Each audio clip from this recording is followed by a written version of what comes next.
दोन मिनिटाची खासदार महोदय, 2 मिनिटं खासदार महोदय आमच्या सर्वांच्या वतीने बोलतील.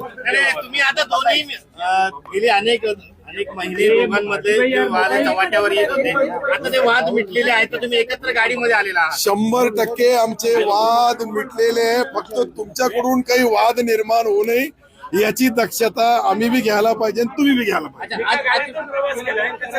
आज प्रवास तर लय चांगला झाला. मी तर पहिलेच बोललो, अनेक महिन्यानंतर मला पालकमंत्री महोदयाच्या गाडीमध्ये बसण्याची संधी मिळाली. असाच होईल, चांगला होईल. आता पक्ष एकजूट आहे. 6 आमदार, 1 खासदार, आम्ही एकजूट आहे. पालकमंत्री महोदयाच्या सोबत आहे आणि पारकर साहेब देखरेख आहे. पालकमंत्री साहेब, तुमच्या गाडीमध्ये तुम्ही आता सत्तारांना सोबत घेऊन आलात, असाच पुढचा प्रवास राहणार आहे का? एक तुम्हाला सांगतो की आम्हाला एकनाथ शिंदे साहेबांनी आदेश दिलेला आहे, 6 आमदार, 1 खासदार, आम्ही सर्व मिळून एकत्रितपणे एकजुटीने या जिल्ह्यामध्ये काम करायचं, पक्ष वाढवायचा, संघटना वाढवायची आणि कोणताही वाद तुमच्यात असला नाही पाहिजे, हे त्यांनी सक्त सूचना आम्हाला सर्वांना दिलेल्या आहेत. म्हणून आज तुम्हाला जे चित्र पाहायला मिळते, आम्ही सर्वजण आहोत.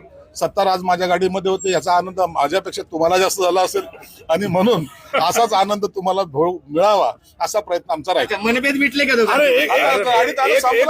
मनभेदचा प्रश्न नाही. आमचे नेते एकनाथ आहे आणि एक सोबत राहण्याचा आताच पालकमंत्री महोदयांनी बोललं, बस तोच आमच्यासाठी अंतिम निर्णय. आम्ही